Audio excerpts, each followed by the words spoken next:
तुम भी सागर बनो। सागर मुनि है, सागर ज्ञानी है।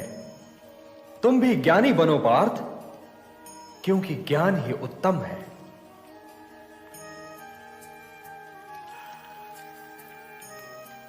हे ऋषिकेश, हे योगेश्वर, हे ज्ञान मूर्ति, यदि ज्ञान कर्म से उत्तम है तो आप मुझे इस लोहुलोहान कर्म में क्यों लगा रहे हैं केशव?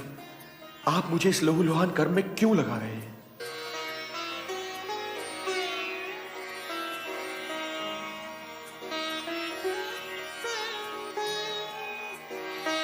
हे केशव, आपने तो मुझे उलझा दिया। यदि ज्ञान कर्म से उत्तम है तो फिर मैं यह भयानक कर्म करूं क्यों? क्यों युद्ध करूं केशव?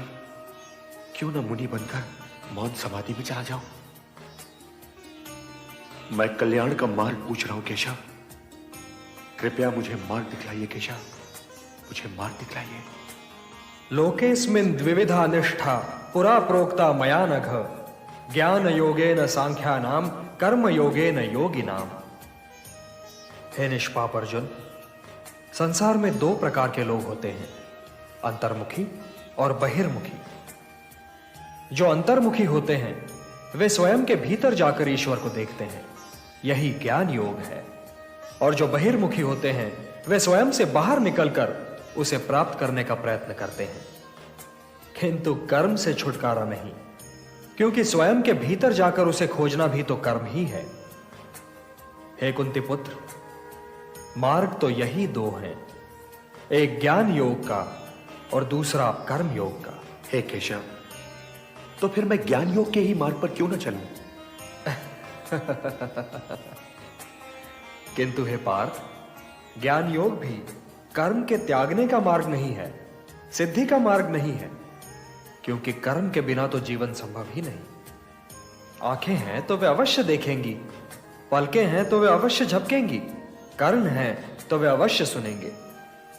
जो कर्मेंद्रियों के आड़े आए, जो उन्हें बलपूर्वक रोककर उनका दमन करके विषयों का चिंतन करे, वो योगी नहीं, वो ज्ञानी नहीं, वो तो मिथ्याचारी है।